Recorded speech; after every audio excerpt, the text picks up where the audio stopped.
Good morning everyone, मेरा नाम जितेश पुरोहित। आप सभी का स्वागत करता हूं मैं अपने यूट्यूब चैनल पर। आज दिनांक 30/7/2020 और आज की वीडियो में हम बात करने वाले हैं राजस्थान जीके से संबंधित 15 महत्वपूर्ण प्रश्नों पर। तो पूरा वीडियो को आप ध्यानपूर्वक देखिए तथा आज की वीडियो की पीडीएफ फाइल आप मेरे व्हाट्सएप ग्रुप व टेलीग्राम ग्रुप पर डाउनलोड कर सकते हो। दोनों ग्रुप की लिंक मैंने डिस्क्रिप्शन में डाल दी है, आप वहाँ से उन पर ज्वाइन हो जाइए। और आप सभी के सहयोग से मेरे 110 से भी अधिक सब्सक्राइबर हो चुके हैं और आज का हम टारगेट रखते हैं 120 सब्सक्राइबर का। अगर आप लोगों ने अभी तक सब्सक्राइब नहीं किया है तो सब्सक्राइब ज़रूर करें तथा पास बने हुई बेल आइकन को प्रेस कर दें ताकि जब भी वीडियोज़ आएँ आप लोगों को नोटिफिकेशन मिलता रहे। तो चलिए बात करते हैं पहले प्रश्न पर। राजस्थान के किस जिले की सीमा हरियाणा राज्य के साथ नहीं लगती? अब नहीं पूछा गया है तो हड़बड़ी में है वाले पे टिक मत कर देना, क्योंकि माइंड सेट होता है कि सिर्फ 30 सेकंड में प्रश्न को ख़त्म करना है और आगे वाले प्रश्न पर बढ़ना है। इसीलिए जो पूछा जाए उसको एक बार टिक कर लो। अब इसमें नहीं पूछा गया है तो हनुमानगढ़ जिला यह पंजाब के साथ भी सीमा बनाता है और हमारे हरियाणा के साथ भी सीमा बनाता है, तो ये तो सीमा बनाता है। तथा चूरू भी हरियाणा के साथ सीमा बनाता है, बिल्कुल सही बनाता है। अब नागौर बनाता है, नहीं बनाता है, जल्दी से कमेंट करो। और झुंझुनू बनाता है, नहीं बनाता है, जल्दी से कमेंट करो। तो इन दोनों में से इस क्वेश्चन का राइट आंसर हो जाएगा नागौर। यह नागौर जिला अन्य किसी भी राज्य के साथ तथा देश के साथ सीमा नहीं बनाता। यह राजस्थान का आंतरिक जिला है। ऐसे कितने ज़िले हैं राजस्थान के? ऐसे 8 ज़िले हैं जो न किसी राज्य न किसी देश के साथ सीमा लगाते हैं। और इस 8 से आपको याद रखना है, पाली एक ऐसा ज़िला है जिसे 8 ज़िलों की सीमा स्पर्श करती है। सारी चीज़ें मैंने आप लोगों को बता रखी है, जब मैंने आपको सीमा पढ़ाई थी तब उस समय सारी चीज़ें आप लोगों को समझा रखी है।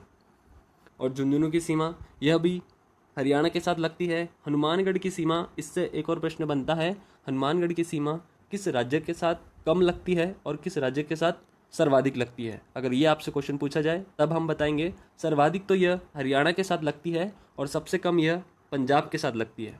यहीं पर अगर प्रश्न पूछा जाए तो फिर हरियाणा के साथ सबसे कम कौन से राज्य की सीमा लगती है? तो हरियाणा के साथ लगती है हमारी राजधानी जयपुर की सीमा, यह सबसे कम लगती है। सारी चीज़ें मैंने आप लोगों को बता रखी है, कौन से ज़िले सीमा पर हैं, कौन से ज़िले सीमा पर नहीं हैं। आप एक बार मेरी मैप वाली वीडियो देख लेना कि राजस्थान का मैप कैसे याद करना है, वहाँ पर आपको सारी चीज़ें अच्छे से समझ में आ जाएगी। इस प्रश्न से हमें इतनी सारी जानकारी मिलती है। अगर जानकारी आपको अच्छी लगती है तब आप इसे अपने एक मित्र में ज़रूर शेयर करें तथा वीडियो को अंत में एक लाइक ज़रूर करें। बात करते हैं अगले प्रश्न पर। सही सुमेलित कीजिए। आपको ऑप्शन दिए गए हैं और इधर आपको टिक करना है कि कौन सा ऑप्शन राइट हो जाएगा। रेड, यह स्थान कहाँ पर है? टोंक में है। अब तो चीज़ें याद आ गई होगी रेड से संबंधित। तथा हल्दी घाटी, इस युद्ध को क्या कहा जाता है? मेवाड़ की थर्मोपल्ली कहा जाता है या फिर मेवाड़ का मैराथन कहा जाता है? टिक करो, जल्दी से अपना आंसर मुझे कमेंट बॉक्स में बताओ। राउत भाटा को राजस्थान की अणु नगरी कहा जाता है। अब ये राउत भाटा स्थान कहाँ पर है? एक बार प्रश्न पूछा जा चुका है और पहला ही ऑप्शन दिया गया था कोटा। सभी बच्चे उस कोटा पर टिक करके निकल गए थे, लेकिन आपको याद रखना है राउत भाटा यह चित्तौड़गढ़ जिले में स्थित है और इसी पर ही एक बांध बना हुआ है। बताओ मुझे कौन सा बांध बना हुआ है चंबल नदी के ऊपर राउत भाटा में? कमेंट करके बताओ, क्योंकि चंबल नदी मैंने आप लोगों को अच्छे से पढ़ा रखी है। उसके साथ इस नदी का उद्गम कहाँ से होता है तथा राजस्थान के कितने जिलों में बहती है, सारी चीज़ें मैंने आप लोगों को बता रखी है। और यह भारत की एकमात्र ऐसी नदी है जिसमें 100 किलोमीटर के अंदर 4 बांध बने हुए हैं और इसे यूनेस्को की विश्व धरोहर की सूची में भी शामिल कर रखा है। ये सारी चीज़ें मैंने आप लोगों को उस वीडियो में समझा रखी है। अब हमें याद रखना है दिवेर को क्या कहा जाता है? कमेंट करके बताओ जल्दी से। मैराथन कहा जाता है या थर्मोपोली कहा जाता है? दिवेर युद्ध को मेवाड़ का मैराथन कहा जाता है। सारी बातें आप लोगों को पता होगी। तथा मुझे बताओ दिवेर का युद्ध कब हुआ? और एक प्रश्न पूछा जाता है कि दिवेर के युद्ध के पश्चात महाराणा प्रताप ने मेवाड़ की राजधानी किससे बनाया गया था? कमेंट करके बता सकते हो। तथा वहाँ से और भी प्रश्न पूछे जाते हैं, वो मैं आपको अगली वीडियो में बता दूंगा, उनसे लिंक चीज़ें। आप तो बस इतना बता दो। उसके बाद पूछा जाता है हल्दी घाटी, तो हल्दी घाटी का युद्ध यह मेवाड़ का थर्मोपोली कहा जाता है। तथा किसने कहा था मेवाड़ का थर्मोपोली? कर्नल जेम्स टॉड ने कहा था ना, या किसी और ने कहा है?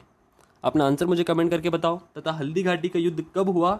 अब इस युद्ध की 2 तारीखें चलती हैं और दोनों की दोनों एग्जाम में मानी जाती हैं। बस उस प्रश्न को थोड़ा ध्यान से पढ़ना होता है आप लोगों को। तो मुझे बताओ वह दोनों तारीखें कब है? 1576 में हुआ है युद्ध, लेकिन तारीखें मुझे बताओ। तथा रेड स्थान को प्राचीन भारत का टाटा नगर कहा जाता है। अगला प्रश्न सही सुमेलित कीजिए। फिर से आपको मैच द पेयर लगाना है। डूंगरपुर, इसका प्राचीन नाम क्या था? तो इसे पहाड़ों की नगरी कहा जाता है, आप सभी को पता है। तथा डूंगरपुर यह किस राज्य के साथ सीमा बनाता है? तो मध्य प्रदेश के साथ ये सीमा बनाता है। क्या मैंने ये सही कहा है? बताओ मुझे कमेंट करके कि ये मैंने सही कहा या गलत कहा है। उसके साथ भरतपुर को जल महलों की नगरी कहा जाता है, बिल्कुल गलत। भरतपुर को राजस्थान का प्रवेश द्वार कहा जाता है, ये ऑप्शन सही हो जाएगा। और जल महलों की नगरी यह डींग को कहा जाता है। सारी चीज़ें आप लोगों को अच्छे से समझा रखी है। जैसलमेर स्वर्ण नगरी, तथा यहीं पे मांड अगर लिखा आ जाए तो भी जैसलमेर। और जैसलमेर पाकिस्तान के साथ सीमा कितनी बनाता है? 464 किलोमीटर की। राष्ट्रीय मरु अभ्यारण्य है जो राजस्थान का सबसे बड़ा अभ्यारण्य है। तथा उसके साथ साथ हमें याद रखना है कि जैसलमेर का जो दुर्ग है ये किसने बनाया था, जिसमें सर्वाधिक बुर्ज हैं। कितने बुर्ज हैं? 99 बुर्ज हैं। और यह दुर्ग अपने 2.5 साकों के लिए प्रसिद्ध है, जिसमें अर्ध साका हुआ था 1550 ईस्वी सन में। मुझे बताओ उस समय का शासक कौन था, तथा उसके साथ साथ डींग के जो महल है यह किसने बनवाए थे, ये भी क्वेश्चन पूछा जा चुका है। तो मुझे बता सकते हो आप डींग के महलों का निर्माण किसने किया था। तथा भरतपुर से आप लोगों से क्वेश्चन पूछे जाते हैं, यह किन राज्यों के साथ सीमा बनाता है। तो यह ऐसा जिला है जो 2 राज्यों के साथ सीमा बनाता है, हरियाणा और उत्तर प्रदेश। उसके साथ साथ हम याद रख सकते हैं हरियाणा की सीमा कितनी लगती है और उत्तर प्रदेश की सीमा कितनी लगती है। तथा भरतपुर से हमें 2-3 चीज़ें और याद रखनी है। जैसे यहाँ पर एक झील है, मोती झील। इस झील का पानी भरतपुर के दुर्गों में गिरता है। कौन सी नहर के माध्यम से गिरता है, आप कमेंट करके बताओ। फिर से सुमेलित करने वाला प्रश्न आ गया। तो सूरसेन मैंने आप लोगों को पहले ही बताया था, भरतपुर धौलपुर। उसके बाद किराड़ू को राजस्थान का खजुराहो कहा जाता है। तथा यहीं से 2 प्रश्न और पूछे जाते हैं, मेवाड़ का खजुराहो और हाड़ौती का खजुराहो। कमेंट करके बताओ इन दोनों का नाम क्या है। तथा गिरवा सभी बच्चों को याद हो चुका होगा अगर आप रोज़ वीडियो देख रहे हो। तो उदयपुर को जो तश्तरी नुमा पहाड़ियों ने घेर रखा है उन्हें गिरवा कहा जाता है। इसके बाद जांगल प्रदेश, मैंने कई बार बता चुका हूँ आप लोगों को, बीकानेर का प्राचीन नाम ही जांगल प्रदेश था। तथा जोधपुर का उत्तरी भाग में इसमें शामिल था। तथा जांगल प्रदेश से हम और क्या क्या चीज़ें याद रखनी होती है, एक उपाधि दी जाती है जांगलधर बादशाह की। उस शासक का नाम मुझे बताइए, वो उपाधि उनको किसने दी थी। यह औरंगजेब ने इनको प्रदान की थी, लेकिन आप उन शासक का नाम मुझे बताओ। अब मैं आपको हिंट दे देता हूँ, वह शासक का संबंध बीकानेर से है। तथा बीकानेर की पूरी वंशावली मैंने आप लोगों को समझा रखी है कि हमें कौन कौन से शासक को याद रखना है और किन्हें हमें अच्छे डिटेल से पढ़ना है। मैंने पिछली वीडियो में सब कुछ आप लोगों को बता रखा है। और उदयपुर नगर, इसकी स्थापना कब हुई थी, कमेंट करके बताओ। महाराणा प्रताप के पिताजी उदय सिंह ने इसकी स्थापना की थी अपने पोते अमर सिंह के जन्मदिन पर। अब मुझे वह सन का नाम बताओ। तथा उसके बाद उदयपुर से और हमें क्या क्या याद रखना है, यहाँ पर सर्वाधिक नदियों का उद्गम होता है तथा इसे जलचरों की बस्ती कहा जाता है। उसके साथ साथ यहाँ पर कौन कौन सी झीलें हैं, आप लोग मुझे कमेंट करके बता सकते हो। जयसमंद, फतेह सागर झील, पिछोला झील, और भी कौन कौन सी झीलें हैं आप मुझे कमेंट करके बताओ, क्योंकि सारी झीलें मैंने आप लोगों को अच्छे से पढ़ा रखी है। बात करते हैं अगले प्रश्न पर। राज्य का एकमात्र स्टॉक एक्सचेंज स्थित है, सभी को याद हो जाना चाहिए क्योंकि ये प्रश्न काफ़ी बार पूछा जा चुका है पिछले एग्जामों में। तो यह बना है हमारे जयपुर जिले में, उदयपुर हमने अभी बात की। तथा मुझे बताओ उदयपुर जो संभाग है, यह संभाग में कितने जिले आते हैं तथा उदयपुर की सीमा किस राज्य के साथ सबसे अधिक लगती है। तथा उदयपुर से एक और प्रश्न पूछा जाता है, यहाँ पर अरावली सबसे कम है या सबसे ज़्यादा है, आप मुझे कमेंट करके बताओ। तथा कोटा से हमें याद रखना है चंबल नदी, हाड़ौती, तथा उसके साथ साथ हाड़ा वंश। मैं हाड़ा वंश से आप लोगों को 2 प्रश्न पूछना चाहूँगा। मुझे बताओ हाड़ौती का वह कौन सा शासक है जिसने सर्वप्रथम कन्यावध पर रोक लगाई थी। और उसके बाद एक कहावत कही जाती है कि हाड़ो ले डूबियो गणगौर, यह किस शासक के लिए कहा जाता है, आप कमेंट करके बताओ। तथा ये जो कोटा संभाग है, इस संभाग में कितने जिले आते हैं वो भी आप लोग मुझे कमेंट करके बताओ। तथा उसके बाद हमें क्या याद रखना है, कोटा से चंबल नदी, और उसके बाद यहाँ पर 2 बांध बने हुए हैं, दोनों बांधों के नाम आप बता सकते हो। तथा बीकानेर हमने अभी बात की, वंशावली आप लोगों को पूरी समझा रखी है। यह पाकिस्तान के साथ सीमा लगती है 168 किलोमीटर की। ये चीज़ें मैं आप लोगों को रोज़ क्यों बताता हूँ, क्योंकि कोई भी चीज़ जब हम रोज़ नहीं पढ़ेंगे तो हमें याद नहीं होगी। चाहे आप उसे एक बार कितना ही क्यों ना पढ़ लो, जब तक आप उसका रिवीजन नहीं करोगे आपको वो चीज़ें याद नहीं रहेगी। इसीलिए हमें जो भी चीज़ें याद आती है हम रोज़ का रोज़ रिवीजन करते चलते हैं। जैसे बीकानेर में मैंने आप लोगों को 2 जिले बता रखी है, एक लूणकरणसर झील और एक कौन सी झील थी, कमेंट करके बताओ मुझे जल्दी से, जिसके पास में एक मेला भी लगता है, चारण जाति के लोग नहीं जाते हैं। बताओ मुझे उस झील का नाम क्या है। उसके बाद लूणकरणसर झील, इसका निर्माण किसने करवाया था, लूणकरण ने करवाया था, जिसे क्या कहा जाता है, कलयुग का कर्ण कहा जाता है। कर्ण में आपको 4 कर्ण याद रखने होते हैं, कलयुग का कर्ण, मेवाड़ का कर्ण, राजपुताने का कर्ण और एक मारवाड़ का कर्ण। सारे कर्ण मैंने आप लोगों को बता रखे हैं। तथा पिछली वीडियो को आप एक बार देख लीजिए, उनमें मैंने सारी चीज़ें समझा रखी है आपको। सारी वीडियो की प्लेलिस्ट आपको डिस्क्रिप्शन में मिल जाएगी, तो पूरे प्लेलिस्ट आप देख सकते हो। तथा वीडियो कैसे लगते हैं आप मुझे कमेंट करके ज़रूर बताइए। बात करते हैं अगले प्रश्न पर। भारत का पहला भूमिगत परमाणु प्रशिक्षण कहाँ किया गया? तो आप लोगों को पता है यह पोखरण में किया गया है। तथा पोखरण के साथ हमें क्या चीज़ याद रखनी है, इसे राजस्थान का गौरव कहा जाता है। अरे बिल्कुल गलत, राजस्थान का गौरव तो चित्तौड़ को कहते हैं, पोखरण को क्या कहते हैं? राजस्थान का आधुनिक गौरव कहा जाता है। ये चीज़ आप दिमाग में याद कर लो। तथा उसके साथ साथ यह पोखरण, मैंने कल आप लोगों को बताया था कि पोखरण की हवेली कहाँ पर है, तो यह जोधपुर में है। और पोखरण ये कहाँ पर है, तो यह जैसलमेर में आता है। सारी चीज़ें आप लोगों को अच्छे से समझा रखी है। तथा जैसलमेर से मैंने बहुत सारी चीज़ें आज के लिए जोड़ दी। तथा डीडवाना से आप लोग मुझे बता सकते हो डीडवाना झील कहाँ पर है, और डीडवाना झील से संबंधित भी मैंने आप लोगों को बहुत सारी चीज़ें बता रखी हैं। इसका नमक भी खाने योग्य नहीं होता।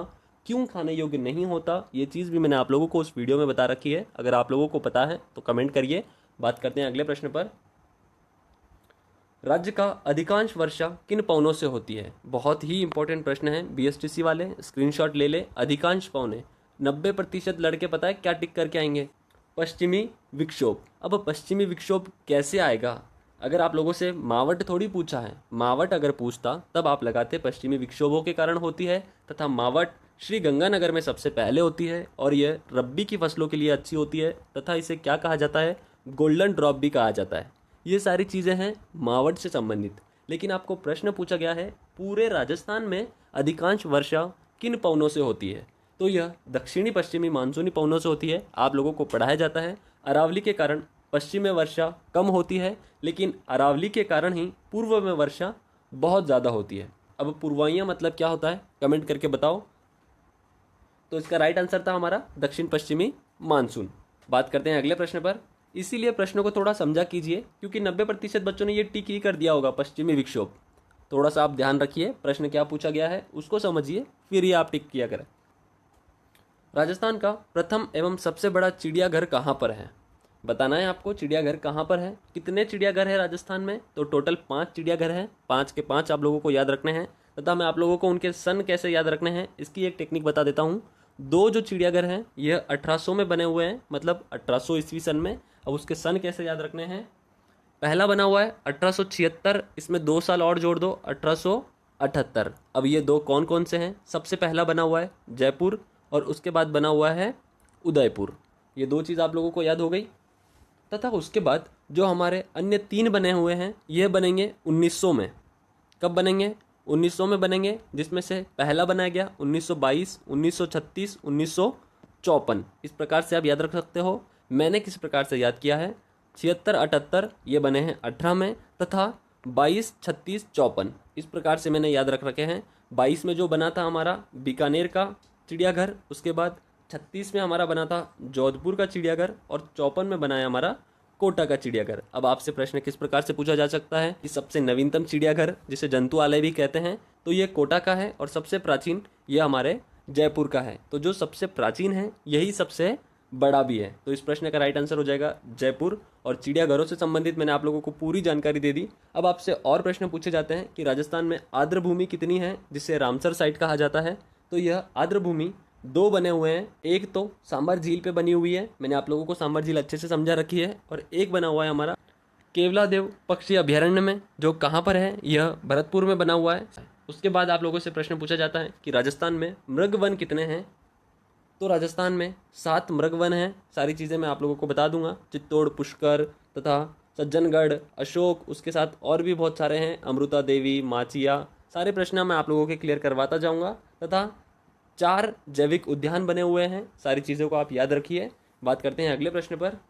राज्य का सबसे छोटा अभयारण्य कौन सा है? मैंने आपको पिछली वीडियो में बताया था राज्य का सबसे बड़ा अभयारण्य, और बड़ा है हमारा जैसलमेर में जो अभयारण्य बना हुआ है। मुझे नाम बताओ उसका क्षेत्रफल मैंने आप लोगों को याद करवाया था। बताओ कितना क्षेत्रफल है उसका।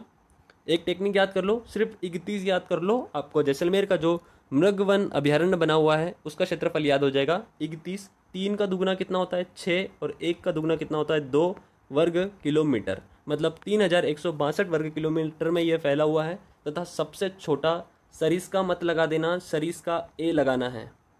पहला ही आंसर देगा आपको सरिस्का, लेकिन हमें लगाना है सरिस्का ए। इसका क्षेत्रफल कितना है? यह 0.122 वर्ग किलोमीटर। ये चीज़ आपको याद रखनी है क्योंकि यह राजस्थान का सबसे छोटा है, इसीलिए भी याद रखना है। और सरिस्का से हमें क्या याद रखना है, बाघ परियोजना है या नहीं है तो मुझे बताओ कितवी है, पहली, दूसरी, तीसरी, क्योंकि टोटल तो 3 ही है हमारे राजस्थान में।